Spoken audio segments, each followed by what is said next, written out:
Kiosco.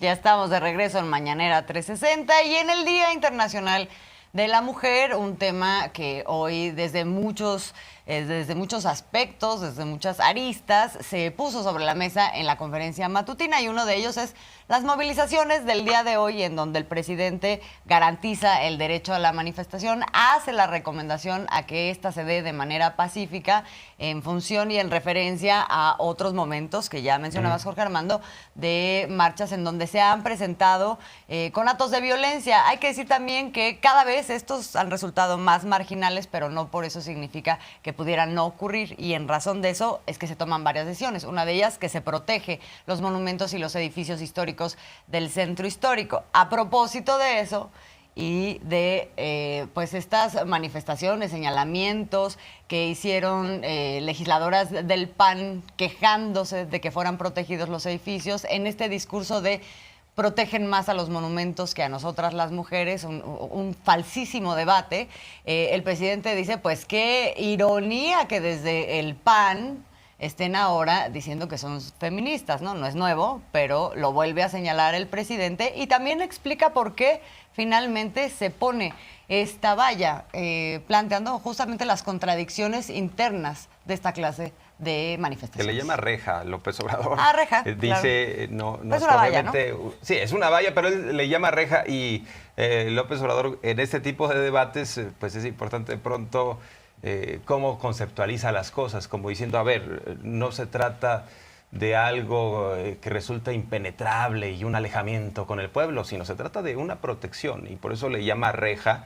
Y pues sí, o sea, de fondo lo que plantea el presidente es que parece ser una contradicción ser panista y al mismo tiempo feminista, porque el PAN enarbola el concepto tradicional de la familia, en donde pone a la mujer en un rol muy específico que todos conocemos, como quien se queda en la casa, y por eso hay que preguntar en dónde estaban estas legisladoras panistas, por ejemplo, cuando violaron a mujeres en Atenco en los tiempos en los cuales Enrique Peña Nieto era gobernador del Estado de México.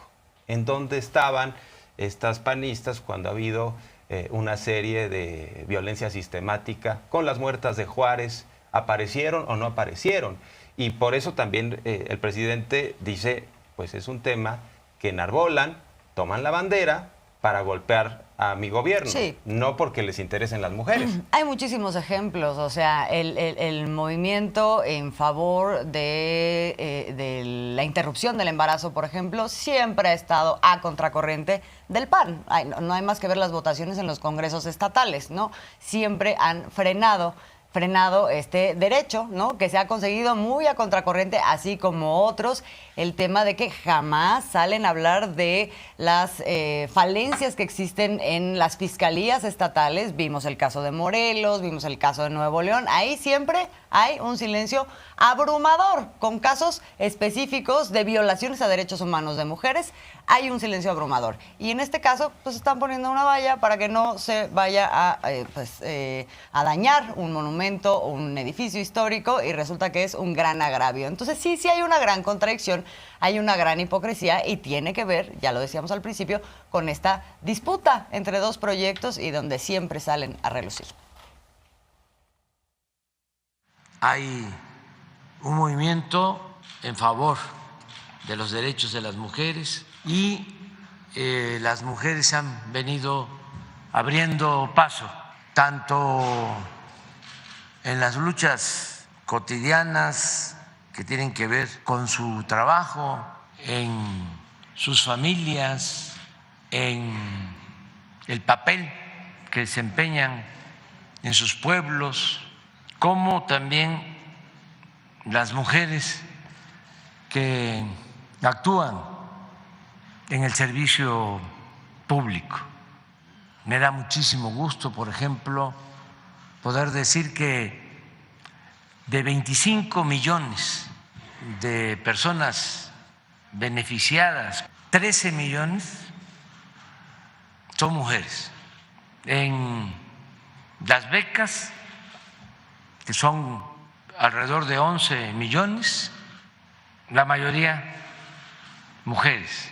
En la pensión a adultos mayores, la mayoría mujeres, pero en general más mujeres participando. En el gobierno que represento, más mujeres en los cargos decisivos, 70% mujeres. Estamos hablando de los más importantes servidores públicos, desde luego. Arriba hay secretarias. Ahora vino la señora Kenia Xóchitl Gálvez a protestar porque se puso una reja. O sea, son feministas, ¿no? Imagínense, con todo respeto, del PAN, feministas. Es como la iglesia en manos de Lutero.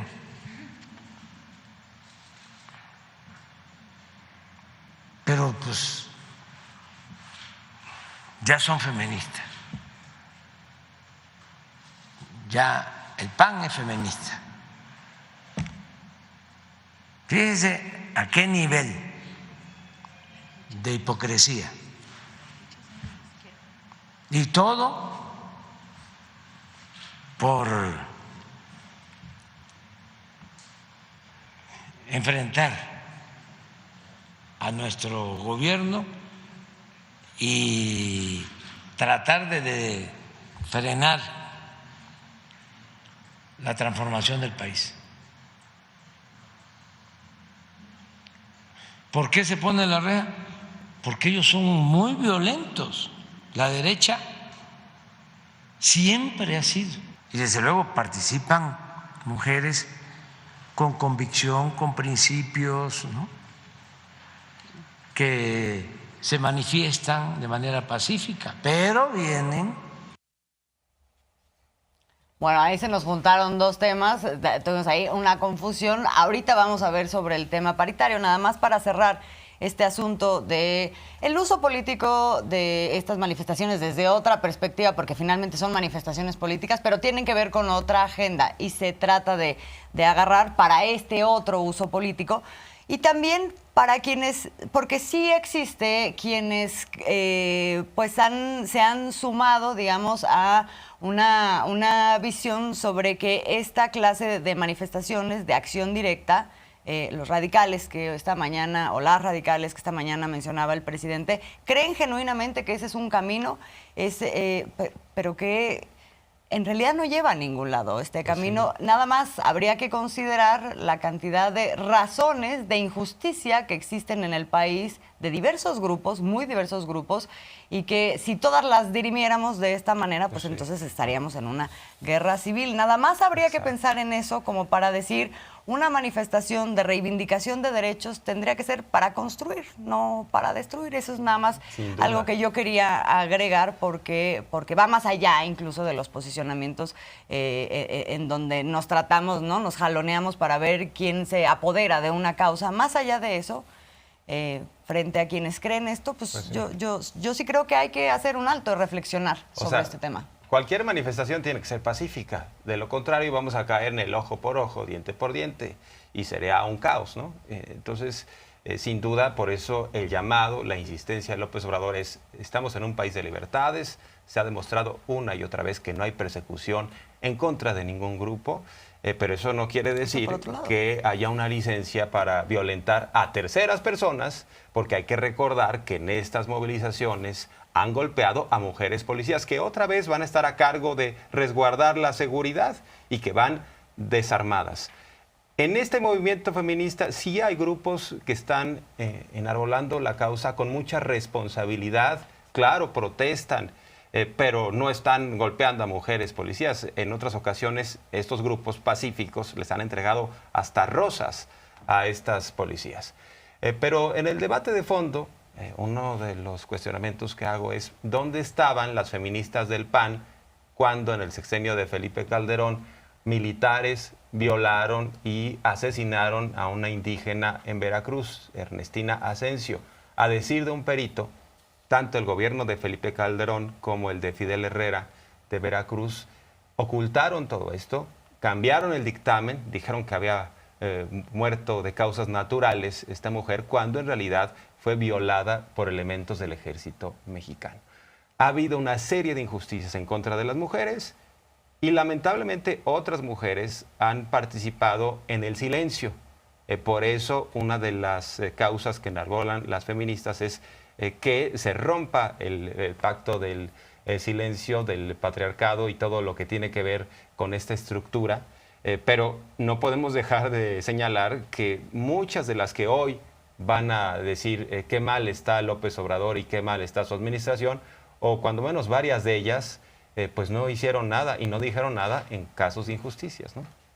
Sí, no, pero que hay mucho por lo que protestar, pues sí, sí hay mucho por lo que protestar frente a la autoridad y también frente a la sociedad, y hay mucho de lo que reflexionar, sin duda alguna, pero sí hay que separar, hay que distinguir las cosas, y hablando de eso, pues hay distintos elementos, factores que nos hacen posible evaluar pues más o menos dónde estamos. Hoy el presidente habló de algunos de ellos y de la perspectiva de este gobierno para mitigar desigualdades que existen en el país en general y también en materia de género, ¿no? Hablaba de los programas sociales y hablaba también de la cada vez mayor participación de las mujeres en puestos directivos, en puestos de gobierno, en cargos de elección popular. Y vamos a ver unos datos de la CELAC que indican esto, más allá de lo que se pueda decir en términos discursivos, pues aquí hay datos que son datos duros, ¿no? Por ejemplo, en el Congreso de la Unión en 2017 había entre hombres y mujeres una paridad de 57% de hombres que eran legisladores contra 43% de mujeres. Para 2022 eso finalmente se alcanzó el 50-50 y creo que es importante aquí ver también qué participación de cada uno de los partidos, ¿no? En el caso de Morena, el 21%. En el caso del PAN, el 11%, del PRI, el 7%, y del Verde, el 4%. Ya veo ahí luego muy chiquitos, Movimiento Ciudadano, PT, PRD. También tiene que ver con la relación de cuántos diputados en general se tiene, ¿no? Diputadas y diputados. Pero aquí yo creo que también sí ha venido creciendo mucho y ha venido siendo empujado mucho este tema por parte de Morena, además de por reglas que se han venido también imponiendo en términos de paridad. En el Senado es un poco lo mismo, ¿no? O sea, veníamos de un 38% en 2017, en donde habían mujeres legisladoras ahí en el Senado, y ahora en 2022, pues ya el 50%. Tenemos el gabinete. Bueno, a ver, ahorita vamos a ver el gabinete, que ya, o sea, sí sabemos porque conocemos sus caras, ¿no? Y sus nombres en general.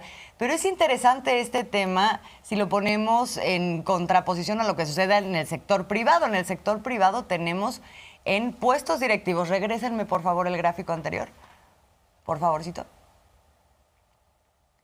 En puestos directivos en el sector privado tenemos a un 91% de cargos que son ocupados por hombres, mientras que solo el 9% es ocupado por mujeres. Recordemos esto cuando hayan organizaciones de la sociedad civil financiadas por empresas y todo, que se quieren siempre lavar la cara hablando de estos temas, pero que esta es la condición en la que mantienen a su personal en este nivel de paridad. O sea, para que distingamos lo que son discursos de lo que son las acciones. Tenemos al gabinete, ahora sí regálenmelo. Pero no todo es el gobierno, ¿no? Entonces, porque no todo es el gobierno, exactamente.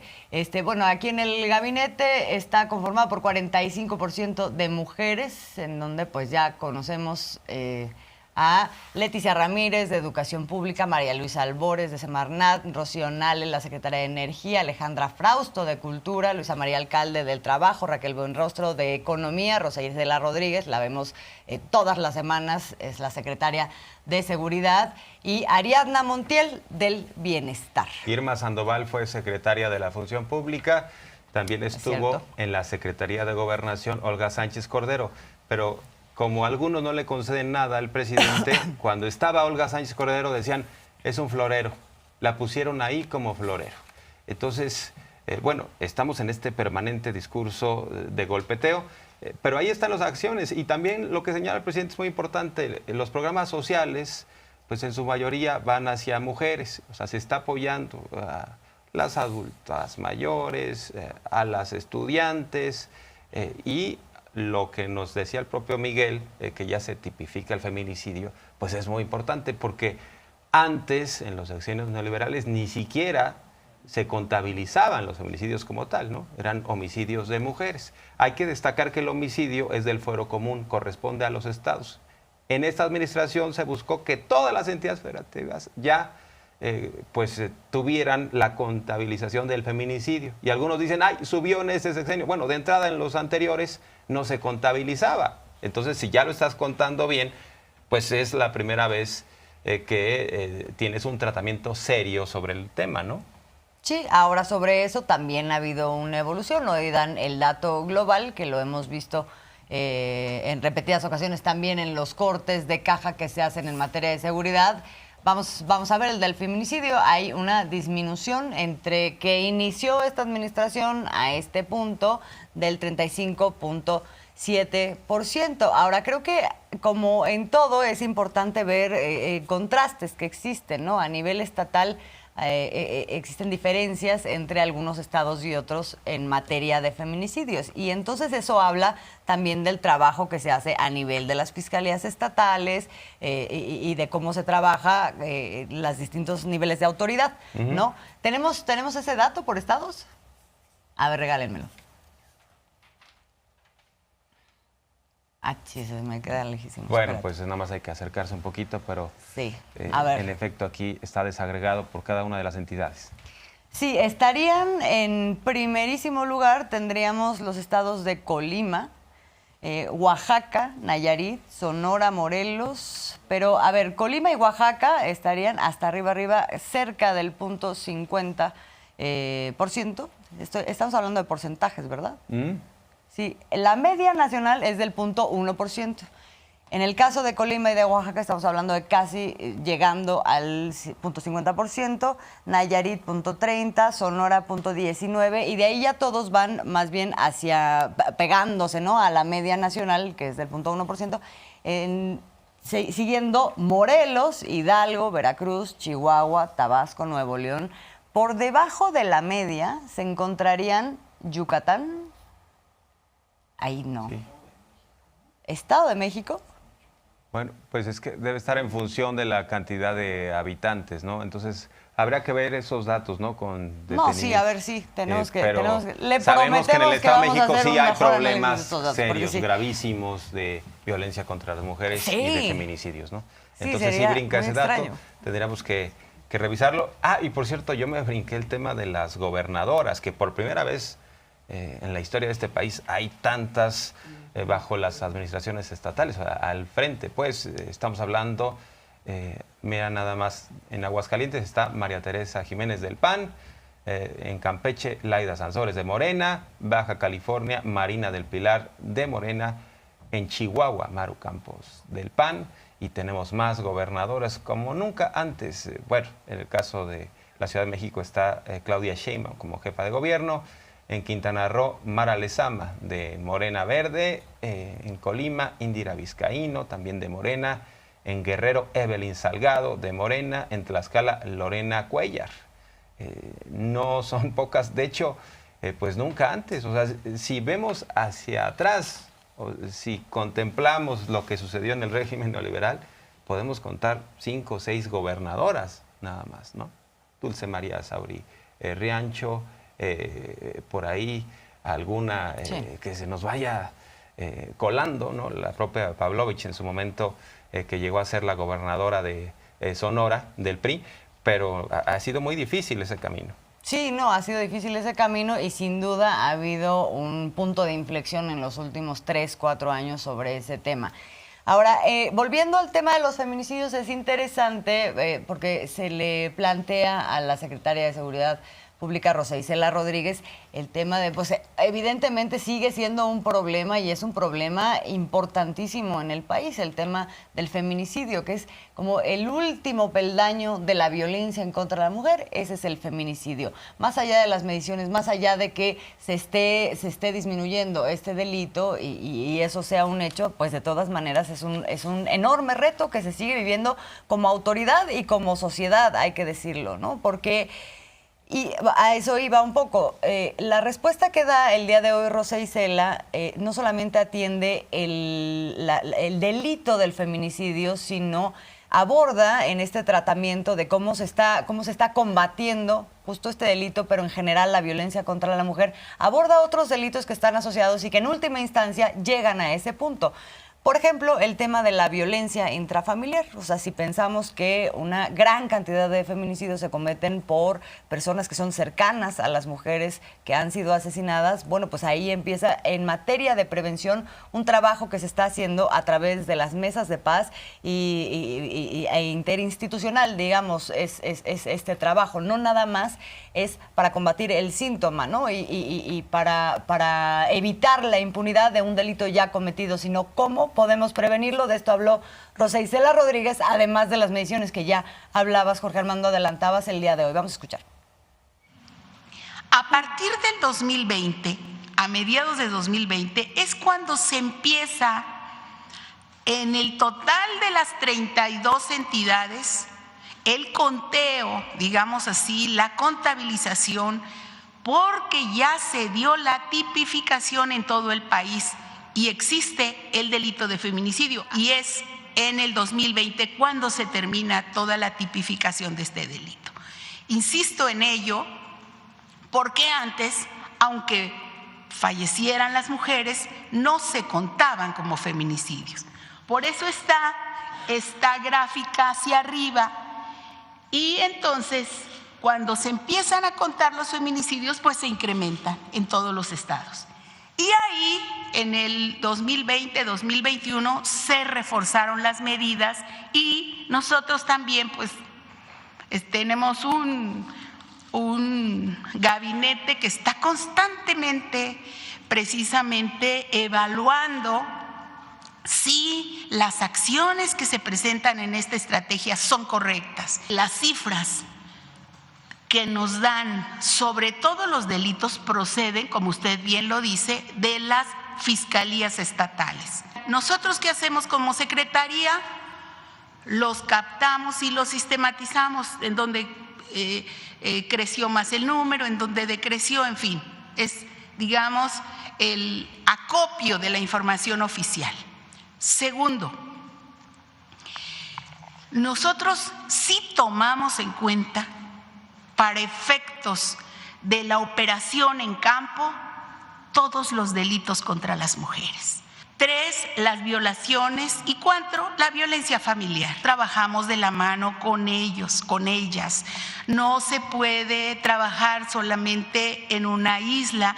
Tenemos que estar trabajando permanentemente con todas las compañeras. Sí sería bueno, pues, como sugerencia, que también se diera la información de los avances que se tienen en los casos que ustedes tienen interés en conocer, como lo hacemos nosotros de manera transparente. Y, por cierto, para cerrar con el tema de la utilización política de esta fecha, sacaron un manifiesto diversas políticas, ¿no? Dulce María Sauri, Marta Tagle, Kenia López Rabadán, acusando al presidente López Obrador de ejercer violencia verbal en razón de género en contra de la presidenta de la Suprema Corte de Justicia de la Nación, Norma Lucía Piña. Y no sé cómo la veas, estimado Azul, pero yo no observo una violencia en razón de género, sino un debate abierto, una crítica a su ejercicio en la función pública. Lo que ha dicho López Obrador, hay que recordar que, por ejemplo, fue grosera la señora cuando no respetó la investidura y no se paró el día en que llegó, el día del aniversario de la Constitución allá en Querétaro, en esa ceremonia. Y también ha criticado la actuación de los jueces en general. O sea, no ha habido algo que uno diga, es que le está criticando por ser mujer, por su condición de mujer. Sí, no, más allá de lo de si se levantó o no se levantó, creo que no se vale utilizar justamente esa coartada cada vez que existe un debate en donde existen diferencias y entonces porque no estamos de acuerdo ahora o porque estoy señalando algo que es evidente, entonces ahora estoy atacando en razón de género. Esa es una cosa que ha sucedido mucho en los últimos 2 años y no está bien, tampoco nos ayuda a las mujeres, hay que decirlo. Mire, si toda esta discusión se hubiera generado por parte del presidente y hubiera estado al frente de la Suprema Corte de Justicia un hombre, esta discusión ni siquiera existiría. Entonces, de pronto también parecería un discurso condescendiente con las mujeres, donde en todo momento se tiene que salir a defender a una mujer por su condición de mujer. Estamos hablando de un debate que no tiene que ver con eso y no nos ayuda que lo situemos en ese lugar. Además de que, obviamente, es politiquero, es mentiroso, en fin. Eso es lo que yo opino de eso. No, bueno, pues ahora sí que muy interesante. Ahí está, ¿no? Ahí está, así de claro el asunto, ¿no? Así de claro.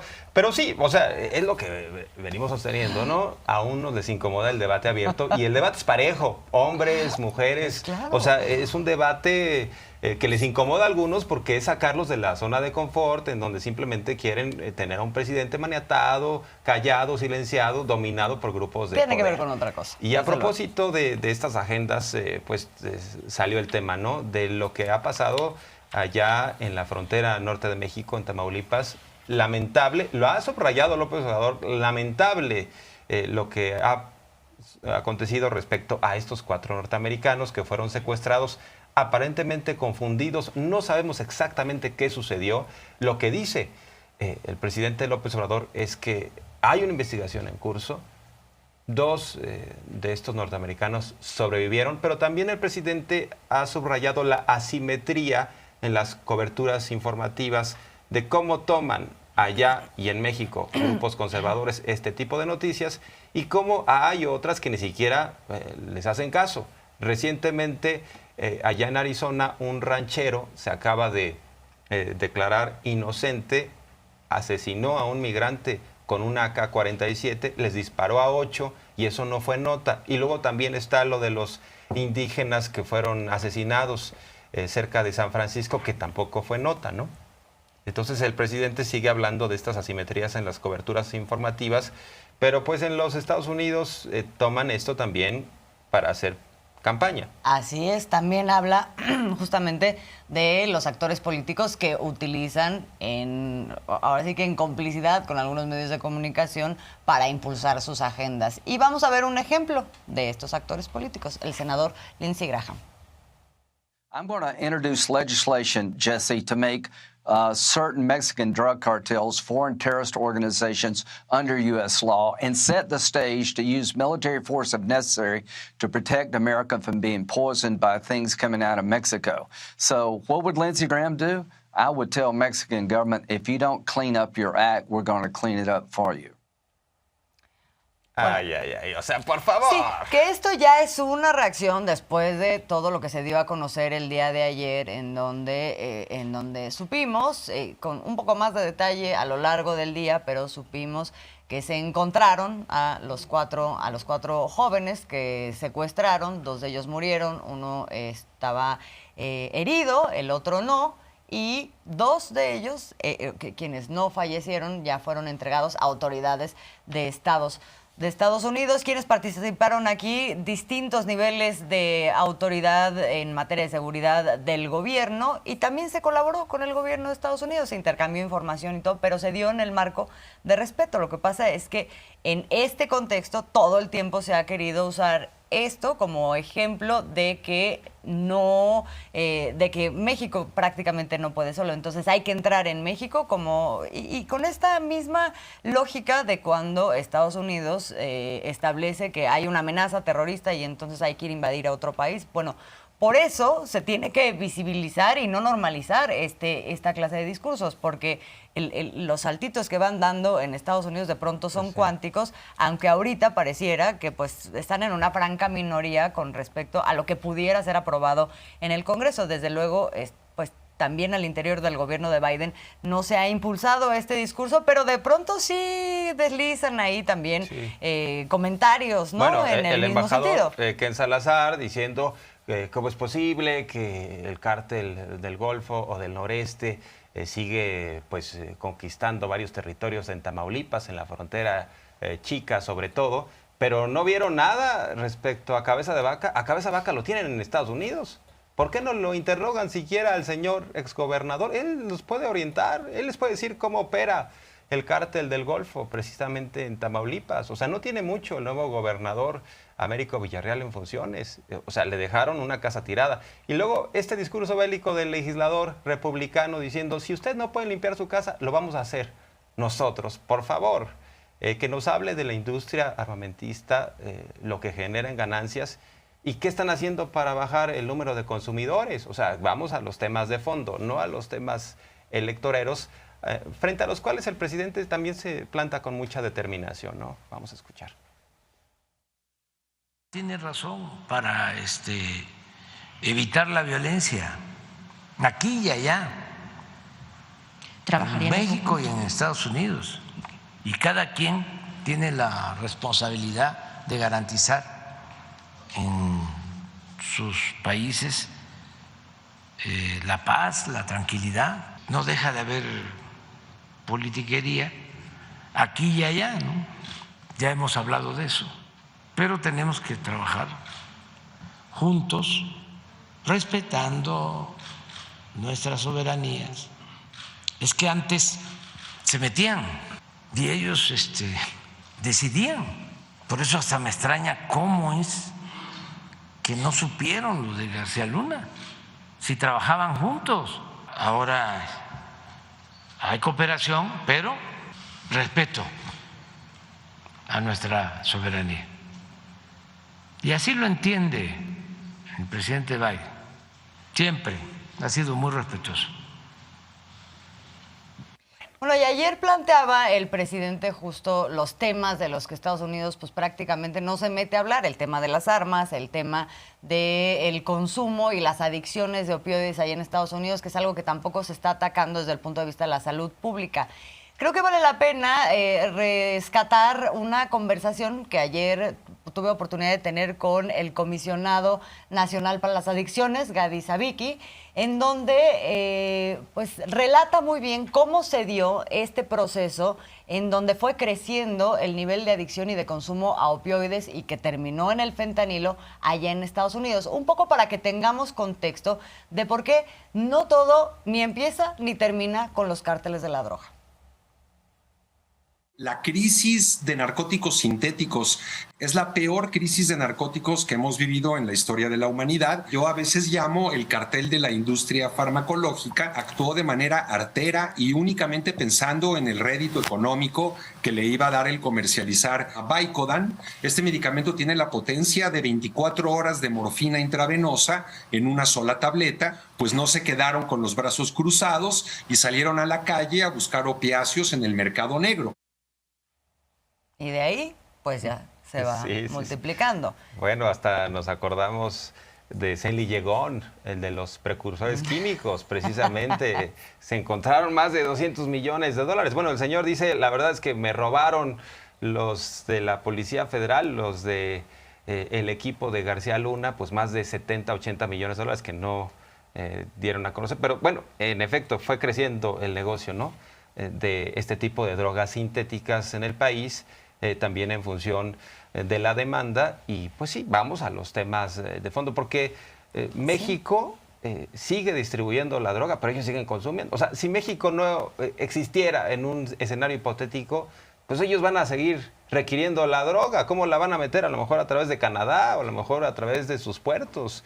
Pero el consumo es tan grave, o sea, estamos hablando del 50% del consumo lo generan en Estados Unidos. Y quieren enseñarnos y nos quieren decir qué es lo que tenemos que hacer cuando ellos no pueden, ellos no tienen una estrategia para frenar esta realidad. Pero bueno, entiendo que te habló precisamente de esta otra parte. Porque creo que es importante esto, de pronto, en esta defensividad que genera la trayectoria histórica de intervencionismo por parte de Estados Unidos, planteamos las cosas como nosotros nos hacemos cargo, Estados Unidos se hace cargo. Y aquí, Sabiki, lo que me explica es que es importante ver las cosas de manera regional, pero no desde la perspectiva de una invasión militar, que es lo que ahorita está planteando Estados Unidos, sino de cómo le entramos a este tema de salud pública para controlar, por un lado, los precursores químicos, pero por otro lado, para ver de qué manera cambiamos las condiciones que existan ahorita, que son terreno abonado, justamente para la multiplicación de estas adicciones. Vamos a ver. Estamos alejándonos de las medidas puramente prohibicionistas, restrictivas, castigadoras, destructoras de personas, de vidas y de comunidades, y nos estamos acercando al humanismo, a la prevención, a las buenas prácticas médicas, a tratar de hacer que los factores de riesgo que tienen nuestros chavos y chavas en el país se minimicen, y estamos tratando de someterlos a todos los factores protectores que están en nuestras manos, de tal manera que a través de la más grande estrategia en contra de las drogas que se ha visto en la historia de este país, y me tomo la libertad de decir que quizás en todo el mundo, tenemos la EMPA, estamos llevando oportunidades de empleo bien remunerado, educación, deporte, actividades recreativas, servicios de salud de primer mundo, ¿no? Y tenemos que apostar a la prevención. Pues sí. Bueno, hay parte de que no. La conocemos a esa estimada que está ahí de conductora azul, querida. Bueno, sí, este gran esfuerzo que se hace ahora, y sí vale la pena contrastar, porque Felipe Calderón dice que con el dinero de Stanley Llegón que le decomisaron dejaron 300 clínicas contra las adicciones. Eso no es cierto, esa es una mentira muy burda. Que se constató que no. O sea, ¿dónde están las clínicas? No existía una política como tal. Se está iniciando. Y también el presidente López Obrador ha insistido en una gran campaña de comunicación. Recientemente lo dijo, ¿no? Hace como 2 o 3 mañaneras. Vamos a una campaña tipo Coca-Cola, tipo de estas grandes marcas, a meternos duro para que, sobre todo en México, se conozca de las consecuencias del fentanilo, las implicaciones, ¿no? Y nada más destacar que en el caso de Tamaulipas, pues, oh paradoja, es probable que estos norteamericanos que fueron asesinados lamentablemente hayan muerto por las balas norteamericanas, por armas de los Estados Unidos, que ellos mismos están proporcionando a estos cárteles, ¿no? Sí, a propósito de eso que decías, mañana, anunció el presidente, va a haber una visita de parte de una representante del gobierno de Estados Unidos, justamente para hablar de la estrategia en contra del fentanilo, y el presidente hoy lo que planteaba en la mañana es: les vamos a proponer pues que le entremos por este lado, ¿no? Hay que hacer una estrategia de comunicación y hay que hacer una estrategia de prevención. Y bueno, pues también... Nada más. La noticia del secuestro de 4 ciudadanos estadounidenses en Matamoros, Tamaulipas, y el homicidio de 2 de ellos reactivó en redes sociales una campaña de desinformación con 3 ejes falsos. 1. Falso que el gobernador Américo Villarreal y Morena fueron financiados por el Cártel del Noroeste. Felipe Calderón publicó en su cuenta de Twitter una columna periodística en la que se afirma que el gobernador de Tamaulipas, Américo Villarreal, y el partido Morena recibieron financiamiento de grupos criminales. Sin embargo, esta columna tomó como base principal de su información cables diplomáticos de agencias de Estados Unidos falsos, publicados en el también falso sitio web Dallas Chronicle, creado únicamente con ese propósito. Los cables fueron desmentidos por el propio embajador estadounidense Ken Salazar en septiembre de 2022. 2. Falso que los ciudadanos estadounidenses fueron confundidos con narcotraficantes. En redes sociales circularon noticias falsas sobre el secuestro de los ciudadanos estadounidenses. Por ejemplo, algunas aseguraban que habían sido confundidos con narcotraficantes haitianos o que se trataba de migrantes de esa nacionalidad. Incluso se aseguró que habrían sido utilizados como blancos de tiro por el crimen organizado. 3. Falso que el gobierno de México solo actúa contra grupos criminales por presión de Estados Unidos. El operativo para encontrar a los ciudadanos estadounidenses fue conformado por instituciones mexicanas como la Guardia Nacional y las Secretarías de Seguridad y de la Defensa Nacional, El gobierno de México ha insistido en no permitir la injerencia del gobierno estadounidense en asuntos nacionales.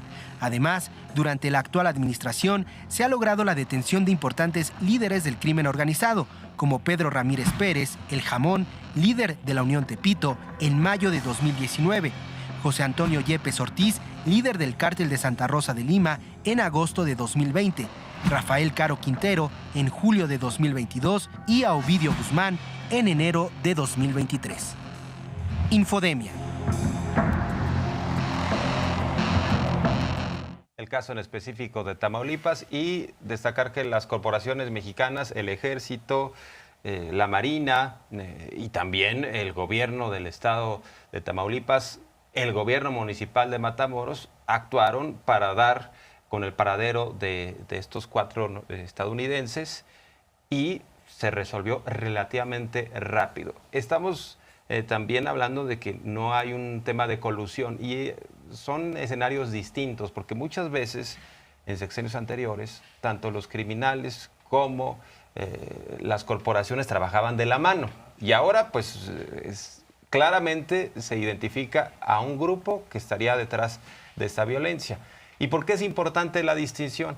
Porque sale constantemente el tema de García Luna, lo que significaba en el sexenio de Calderón, que tenía vínculos con medios de comunicación, con asociaciones, y ahora es exhibida María Elena Morera, esta, pues que presume ser una integrante de la sociedad civil, pero que tenía una cercanía muy notoria con García Luna, a tal grado que hoy en día pues duda sobre si García Luna es culpable de todo lo que ya se estableció en los Estados Unidos, y a tal grado que como presidenta de la asociación en su momento Mexicanos contra la Delincuencia, pues recibía dinero de la Secretaría a cargo de García Luna. Así es, causa en común, ¿no?